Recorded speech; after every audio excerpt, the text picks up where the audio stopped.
और आइए आपको सीधे चलते हैं भोपाल, जहां पर सीएम शिवराज सिंह चौहान संबोधित कर रहे हैं। सब चीजें सबके लिए हैं, लेकिन मानव सभ्यता का जैसे जैसे विकास हुआ हमने देखा कुछ लोग संसाधनों में ज्यादा अधिकार पा गए और न अपना अधिकार ले लिया, और कुछ लोग विकास की दौड़ में पीछे रह गए। भारतीय जनता पार्टी का मूल सोच है, जिसको प्रधानमंत्री ने जिन शब्दों में कहा है, सबका साथ, सबका विकास और सबका विश्वास। सबका साथ और सबका विकास और सबका विश्वास। और मैं भी एक बात कहता हूं कि सामाजिक न्याय, लेकिन सामाजिक समरसता के साथ। हमारा देश अलग अलग रंग के फूलों का गुलदस्ता है।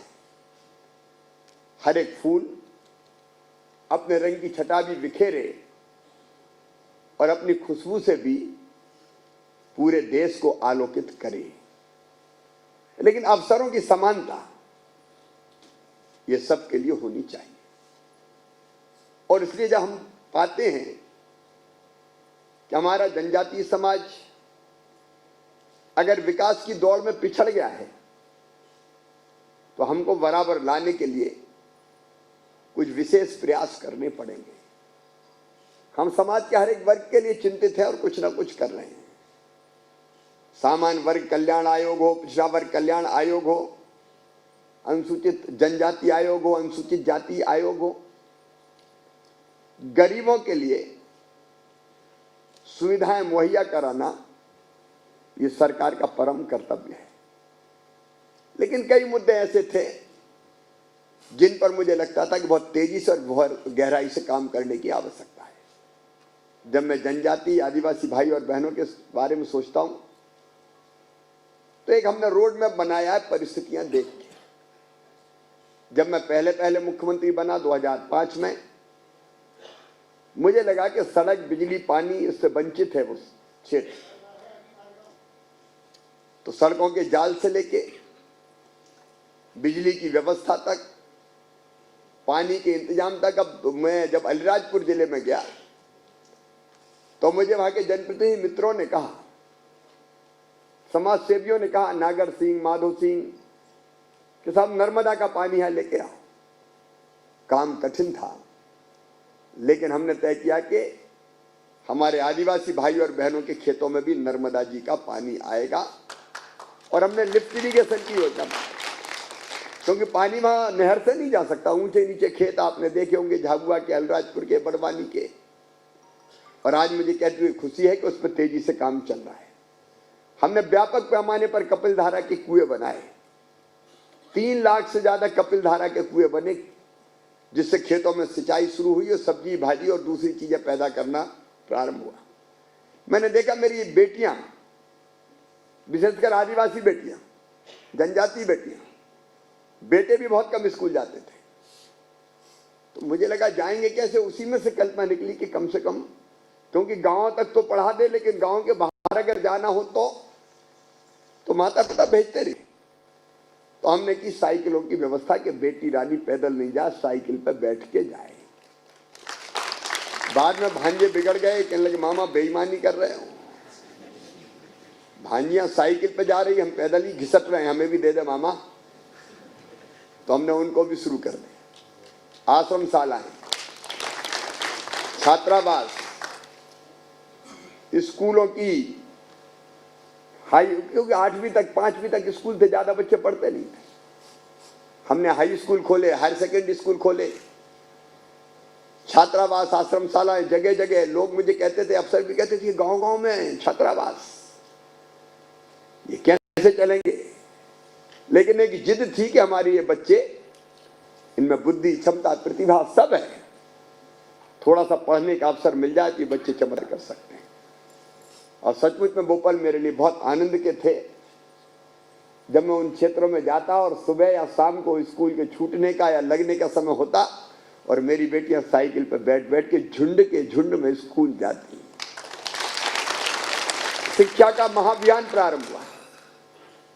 और आज मुझे कहते हुए संतोष है कि अब मेरे जनजाति बेटे बेटियां भी अपवाद स्वरूप कोई स्कूल में एडमिशन नहीं लेता होगा, उसके लिए भी हम प्रयत्नशील हैं, लेकिन पढ़ रहे हैं और आगे बढ़ रहे हैं। शिक्षा पहली सीढ़ी है समर्थ बनने की।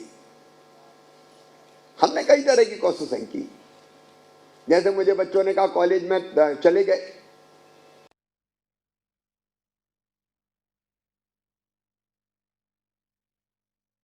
इतने पैसा नहीं है कि किराए का कमरा लेके रह सके, तो उसी में से मैंने बनाई थी मुख्यमंत्री छात्र गृह योजना, जिसमें तय किया कि अगर हमारे ये बेटे बेटियां इंदौर, भोपाल, खंडवा, शाजापुर, बड़वानी, अलीराजपुर, कहीं भी जिला स्थान पे, ब्लॉक स्थान पे या संभागीय मुख्यालय पे किराए का कमरा लेके पढ़ने के लिए जाते और रहेंगे, तो कमरे का किराया उनके मम्मी पापा नहीं, उनका मामा भरवाएगा, भारतीय जनता पार्टी की सरकार भरवाएगी।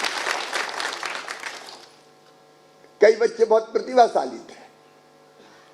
हम लोगों ने अभियान प्रारंभ किया, जेई नीट वगैरह की परीक्षा के लिए बच्चों को प्रशिक्षण दें। अब ये सपना हुआ करता था किसी समय में। अब डॉक्टर साहब अभी महेंद्र सिंह जी अपनी बात बता रहे थे, कई डॉक्टर निकल सकते हैं, कई इंजीनियर निकल सकते हैं, कई प्रोफेसर, कई साइंटिस्ट, वैज्ञानिक, वकील, साहित्यकार, कलेक्टर, कमिश्नर यूपीएससी में पास हो सकते हैं, पीएससी में सिलेक्ट हो रहे हैं। तो हमको लगा कि ढंग से अगर कोचिंग हो जाए तो इनमें से अनेकों बच्चे बड़े पदों पर सिलेक्ट हो सकते हैं। उसके लिए हमने सुविधाएं विकसित की।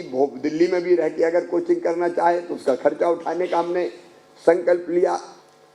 फिर ये भी मन में आया कि अगर विदेश की यूनिवर्सिटी में अच्छा एडमिशन हो जाता है किसी बच्चे का, हमारे एसटी बेटा बेटी का, तो 15 लाख रुपया, 20 लाख रुपया साल फीस लगती है। हमने फैसला किया कि वो फीस भी हम प्रदेश की सरकार से भरवाएंगे ताकि बच्चे जा सके और विदेशों में पढ़ सके। मुझे सचमुच में संतोष है कि शिक्षा के क्षेत्र में अद्भुत काम हुआ है। शहडोल में हमने मेडिकल और इंजीनियरिंग कॉलेज खोले, झाबुआ में इंजीनियरिंग कॉलेज खोला। हमारी कोशिश की थी कि हमारे बच्चे ज्यादातर डॉक्टर्स बने, इंजीनियर्स बने, और ये प्रयास आगे जारी रहेंगे। और एक बात का और मुझे आनंद है कि शिक्षा से चेतना जगी, चेतना से आंदोलन प्रारंभ हुए, अधिकारों की भूख जगी, और जगह जगह हमने देखा कि अपने अधिकारों के लिए विशेषकर नौजवान संगठित हुए और आवाज उठानी शुरू की। मैं इसको अच्छा लक्षण मानता हूं। डॉक्टर बाबा साहब ने कहा था, शिक्षित बनो, संगठित रहो, संघर्ष करो। मैंने कभी इसका बुरा नहीं माना। कई आंदोलन हमारे खिलाफ ही हो गए, लेकिन ये जागरूकता का भी प्रतीक है। एक नहीं, ऐसी अनेकों चीजें हुई। सास की सेवा में बड़े, अब जब मैं पहले मुख्यमंत्री था, बीच में 15 महीने में नहीं था, तो पिछले कार्यकाल में लगभग 4.5 लाख भर्तियां हुई, जिसमें शिक्षकों की भी हुई, पुलिस में भी हुई, अलग अलग डिपार्टमेंट्स में हुई। तो बड़ी संख्या में हमारे बच्चे सास की सेवा में आए। ये शुभ लक्षण आना चाहिए। और शासकीय कर्मचारियों ने भी समाज को जगाने में एक अपना अलग रोल प्ले किया। हम जग रहे हैं, हम उठ रहे हैं, हम आगे बढ़ रहे हैं। बहुत में मेरे दिमाग में केवल एक ही चीज रहती है कि समाज के एकता के सूत्र टूट ना पाए।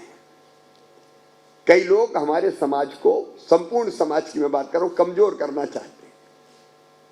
वो विभाजित करके, बांट के, टुकड़ों टुकड़ों में खंडित करना चाहते हैं। देखो, अपना देश तो ऐसा है कि हम लोग कहते रहे, अलग भाषा अलग देश, फिर भी अपना एक देश, विविधता में एकता, ये हमारी विशेषता है। तो जो मैंने सामाजिक समरसता की बात की, इस संदर्भ में कही। लेकिन जहां तक अधिकारों की बात है, मैं प्रतिबद्ध हूं कि जो विकास की दौड़ में पीछे और नीचे रह गए, उनको आगे लाने के लिए सब कुछ करूंगा। सब कुछ करूं।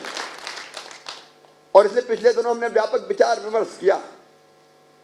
डॉक्टर रूपनारायण जी, डॉक्टर कालू सिंह जी, बाकी सब मित्रों से भी चर्चा हुई और हमको लगा कि कुछ चीजें और आगे करने की आवश्यकता है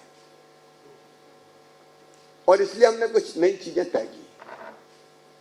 मैं अपने जनजातीय समाज को, आदिवासी भाई और बहनों को अगर मैं अपनी भाषा में कहूं तो 7 गारंटियां देता हूं। नंबर 1,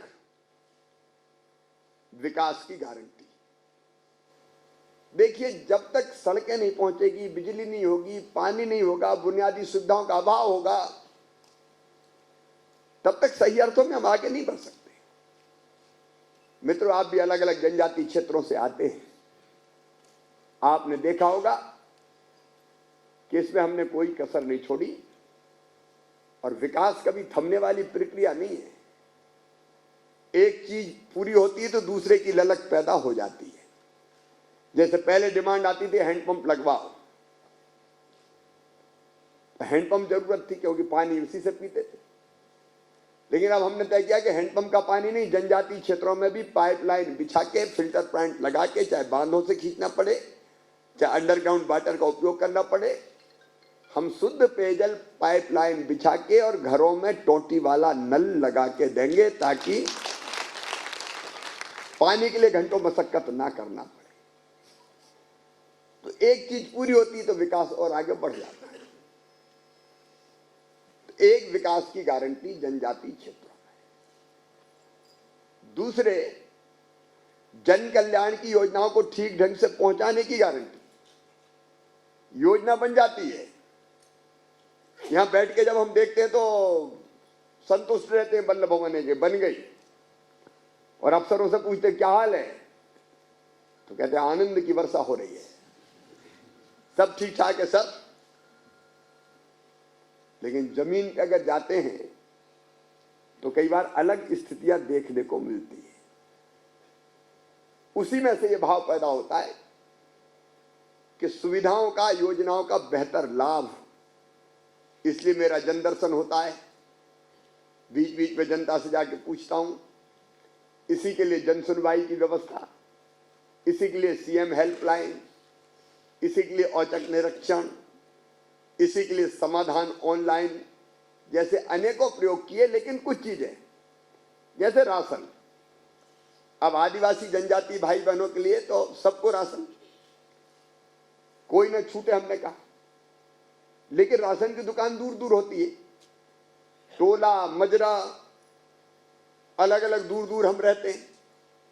तो दुकान पर लेने राशन गए, तो जैसा भी आपको बताया गया तो पता चला राशन की दुकान ही बंद है, आज नहीं। तो एक दिन की तो मजदूरी मारी चली गई, आने जाने में टाइम लग गया। या गए और राशन की दुकान वाले ने कह दिया जाओ जाओ खत्म हो गया, अब आज नहीं मिलेगा, कल मिलेगा। और इसी में से एक नई योजना ने जन्म लिया, राशन आपके द्वार।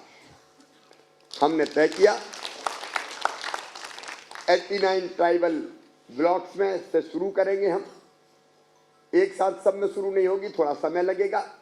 लेकिन 15 नवंबर भगवान बिरसा मुंडा के जन्मदिन से हम इस योजना को लागू करना प्रारंभ कर देंगे, 15 नवंबर। और ये राशन कैसे पहुंचेगा, इसके लिए हम बैठे। तो हमने कहा इसको बहुउद्देशीय बनाओ, राशन भी पहुंचे और रोजगार भी मिले। तो तय किया कि गाड़ी खरीदेंगे, लेकिन सरकारी गाड़ी नहीं होगी। कोई ट्राइबल नौजवान बेटा या बेटी वही गाड़ी फाइनेंस करवाएगा। अब गाड़ी वो फाइनेंस करवाएगा तो बैंक वाले आसानी से तो करते नहीं है। बैंक वाले पहले गारंटी मांगते हैं कि ये किस्त भरोगे, इसकी गारंटी दो। तो अपने बेटा बेटियों के पास इतनी गारंटी है नहीं। तो हमने तय किया कि गारंटी वो नहीं देंगे, गारंटी मामा सरकार से दिलवाएगा। फिर एक और समस्या है कि मार्जिन मनी लगती है। बैंक बिना मार्जिन मनी के देता नहीं। अगर 12-15 लाख की गाड़ी आनी तो 3-4 लाख रुपया पहले जमा करो। अब इतने पैसा होते तो और कोई काम नहीं कर लेते। और इसलिए तय किया कि मार्जिन मनी भी मम्मी पापा नहीं मामा ही भरवाएगा सरकार। गाड़ी फाइनेंस होगी, गारंटी मार्जिन मनी, और तय कर दिया 26,000 रुपया महीना हम देंगे, 10,000 की किस्त जाएगी, 16,000 बच्चे को बचेंगे, और वही राशन भर के दुकान से ले जाएगा, गांव में बंटवाएगा। गांव के दिन तय रहेंगे, यहाँ सोमवार को, यहाँ मंगलवार को, यहाँ बुधवार को, और एक नहीं बहुत सी गाड़ियां लगेंगी, तो राशन भी घर पहुंचेगा। गांव में तो कोई चोरी कर नहीं सकता, धन्नू पन्ना कल्लू बन्ना, कौन ने लिया कौन ने नहीं लिया, जो नहीं लेगा वो तुरंत खड़ा हो जाएगा। दूसरी जगह गए तो रिकॉर्ड ही रखना मुश्किल होता है कई बार, और उसी में से मारना हो तो 100 में से पता चला 80 के बाटे 20 का इधर उधर बेच दिया। मैं हर एक की बात नहीं कर रहा, लेकिन कई जगह ऐसी विसंगतियां मिलती है, और इसलिए राशन आपके द्वार योजना बन गई। अब ये जो सुविधाओं की बात कर रहा हूं मैं, केवल राशन नहीं, सब चीजें दिमाग में। प्रधानमंत्री आवास योजना से लेके स्ट्रीट वेंडर, कई योजना, मैं उसमें समय आज नहीं लगाना चाहता क्योंकि वैक्सीनेशन से संबंधित एक कार्यक्रम मेरा और है। तो हम इन योजनाओं को पारदर्शी बना के कैसे लाभ देते हैं। अब एक चीज और मेरे दिमाग में आई, मैं गया कुछ जगह, सब जगह नहीं, मुझे लोगों ने कहा कि भैया हमारे पास अपना प्लाट ही नहीं है, प्रधानमंत्री आवास योजना का लाभ ही नहीं मिलता। क्यों नहीं मिलता? बोले जहां रहते हैं वो पिताजी का घर है, और पिताजी माताजी उनके 4 बेटे, उनकी 4 बहुएं हैं, उनके बेटे उनकी बहुएं आ गई, तो एक ही घर पे रह रहे हैं हम। तो हमारे रहने के लिए तो अलग व्यवस्था करो। तो अभी आपने कल अखबारों में पढ़ा होगा, हमने तय किया कि एक परिवार, पति पत्नी और बच्चे, उसका परिवार है। अगर ऐसे 4 परिवार एक घर में रह रहे हैं तो 3 परिवारों को वहां से निकाल के अलग निःशुल्क प्लाट देके जमीन के टुकड़े का मालिक बनाया जाएगा। अब इतना हक तो भगवान ने दिया है जब इस धरती पे पैदा हुए कि एक रहने की जमीन का टुकड़ा तो मेरा हो।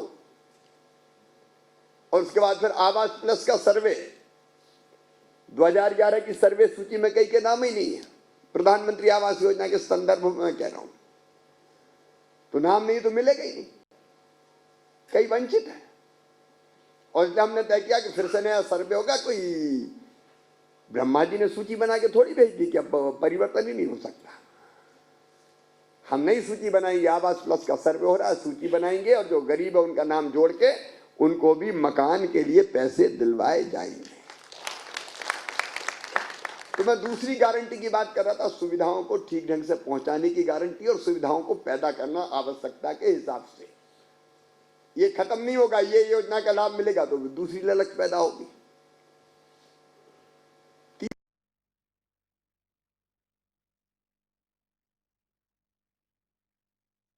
एकलव्य विद्यालय, कन्या शिक्षा परिसर, बड़ा बड़ा इंफ्रास्ट्रक्चर।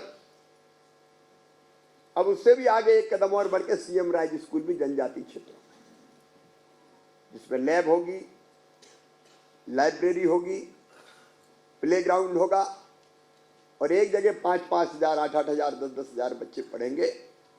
एक भवन 18 करोड़ से लेकर 24 करोड़ रुपए तक की लागत से बनेगा, और उस गांव में उसी गांव के बच्चे नहीं पढ़ेंगे, बस से बैठ के आएंगे, और बस से बैठ के आने के बाद स्कूल में पढ़ेंगे, शाम को फिर बस घर छोड़ के आएगी। अंग्रेजी, गणित, विज्ञान सहित सभी विषयों के योग्यतम शिक्षक उन विद्यालयों में होंगे। तो ये शिक्षा की गारंटी, पढ़ाई जरूरी है। शिक्षा की गारंटी के बाद चौथी चीज मैं कहता हूं स्वास्थ्य की गारंटी। सिकल सेल एनीमिया की आपने बात कही, हमने तय किया है सिकल सेल एनीमिया का निःशुल्क इलाज सुनिश्चित किया जाएगा। जिंदगी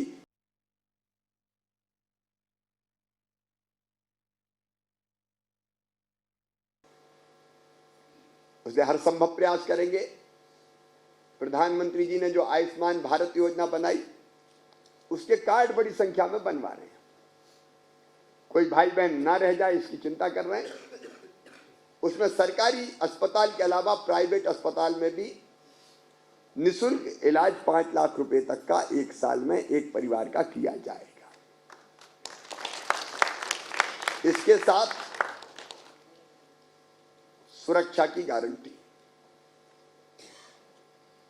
हमें जीने का हक है, मुस्कुराने का अधिकार है, और इसलिए मेरे एजेंडे में सबसे ऊपर है सुरक्षा। उसमें हम कसर नहीं छोड़ेंगे। जो गड़बड़ करेंगे कार्रवाई होगी। और अगली गारंटी सम्मान की गारंटी। हर एक चाहता है मैं इज्जत से जीऊं। एक बार बाकी कष्ट सहन कर लेगा, लेकिन सम्मान पे चोट बर्दाश्त नहीं होगी। इसलिए मेरे दिल की यह भावना है जिसको मैं क्रियान्वित करूंगा। मेरे भाइयों और बहनों और बेटे बेटियों, सम्मान की गारंटी, इज्जत के साथ जिएंगे। भारतीय संस्कृति के अभिन्न अंग हम, अद्भुत जीवन जीने वाले लोग। हमारी कला, हमारे नृत्य, हमारी परंपराएं, हमारे वाद्य यंत्र। और रोशनी कैसी चित्रकार है, देखो दुनिया भर में पेंटिंग्स जा रही है। भूरी बाई, आजकल भूरी बाई अपनी कला की सुगंध यहीं बैठ के बिखेर रही है। जनगढ़ श्याम, एक ही नहीं कितने कलाकार इनकी कला को और खिलने का मौका मिले। समाज में सम्मान का स्थान बनाते हुए ये समाज के विकास में महत्वपूर्ण योगदान दें। थोड़ा सा अगर सहयोग मिल जाए तो ये चमत्कार कर सकते हैं। कई उदाहरण आपके सामने। हमारी कला, हमारी संस्कृति, हमारे जीवन मूल्य, हमारी परंपराएं, हमारे महापुरुष, हम इन सब चीजों को कैसे आगे लाएं, उसके लिए अनेक विध कार्यक्रमों का आयोजन, उसका भी रोड मैप तैयार है। कई तरह की चीजें, बैकलॉग के पद की बात आई। बीच में अलग अलग कारणों से भर्तियां उतनी नहीं हो पाई।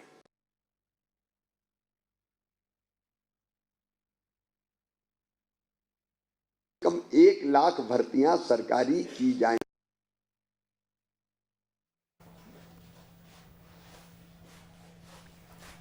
तो जनजातीय गौरव संवाद कार्यक्रम जिसमें सीएम ने शिरकत की, संबोधित किया और तमाम बातें उन्होंने कही। 7 करोड़ टीकाकरण पर भी संबोधन उनका रहा। तो कुल मिलाकर जनजातीय गौरव संवाद कार्यक्रम ही रहा। और सीएम शिवराज सिंह चौहान यहाँ पर आप उन्हें सुन रहे थे, संबोधित कर रहे थे। जो फैक्ट बता रहा हूं उतनी नहीं दी जा सकती कि जिनने पढ़ा उनको सबको नौकरी मिल जाए। तो हमको रोजगार के वैकल्पिक साधन भी ढूंढने पड़ेंगे। और इसलिए मेरे दिमाग में जो योजना है, जो मैं कल जिसकी समीक्षा करके फाइनल करने वाला हूं, मुख्यमंत्री उद्यम क्रांति योजना। उसमें काम धंधे, बिजनेस, व्यवसाय या इंडस्ट्री के लिए भी 5 लाख, 10 लाख, 50 लाख, 25 लाख, 2 करोड़ तक उसका भी फाइनल होना है। जो स्वरूप है उसके लिए बैंक लोन देगा, गारंटी सरकार लेगी और ब्याज की सब्सिडी भी सरकार देके ऐसे बच्चों से उद्योग, बिजनेस, व्यापार के काम शुरू करवाएगी। दूसरा, स्ट्रीट वेंडर जैसी योजना जिसमें बड़ा रोजगार नहीं, बड़ी चीज नहीं करना है, छोटा मोटा काम धंधा शुरू करना अपने गांव में। तो सरकार की गारंटी पे और बिना ब्याज के 10,000 रुपए तक का लोन, जिसको बिना ब्याज का चुका के वो 20,000 ले सकता है, 20,000 चुका के 50,000 ले सकता है। वो बढ़ता जाएगा, काम धंधा बढ़ता जाएगा। महिला सेल्फ हेल्प ग्रुप का सशक्तिकरण, कपड़े, स्कूल के बच्चों की यूनिफॉर्म के सिलने से लेके पोषण आहार बनाने से लेके अनेकों तरह के उत्पाद तैयार करना, जिसकी मार्केटिंग, ब्रांडिंग भी सरकार करे, उसका इंतजाम। एक विषय मेरे पास आया, मैं नशा मुक्ति का पक्षधर हूं, लेकिन परंपराएं और बाकी चीजें कोई आदर्श के लिए कह सकता है। मैं खुल के बात करता हूं कि जनजाति क्षेत्रों में हम जाएं, इसके अलावा बाकी क्षेत्रों में भी पीने की परंपरा है। नशा बुरा है, ये मैं मानता हूं, नहीं होना चाहिए। उसके लिए नशा मुक्ति अभियान भी हम चलाएंगे, लेकिन कोई वास्तविकताएं भी स्वीकार करनी पड़ेगी। अब बच्चे का जन्म होता है तो धार लगती है, ये परंपरा है। शादी विवाह में परंपरा है, यहां तक कि मृत्यु के अवसर पर भी कई वर्गों में ये परंपरा है। अब अभी जब इसकी व्यवस्था करनी होती है तो बड़े बड़े डिस्टिलर बना रहे हैं शराब, उनकी शराब बिकती है, वो मुनाफा कमाते हैं। वर्षों से जनजातीय समुदाय परंपरागत रूप से बनाता रहा है शराब, तो उसको बनाने का अधिकार क्यों नहीं होना चाहिए? क्योंकि वो अगर बनाए तो मटकी फोड़ दो, पकड़ ले जाओ, केस लगा दो, पता है किस किस तरह की चीजें होती।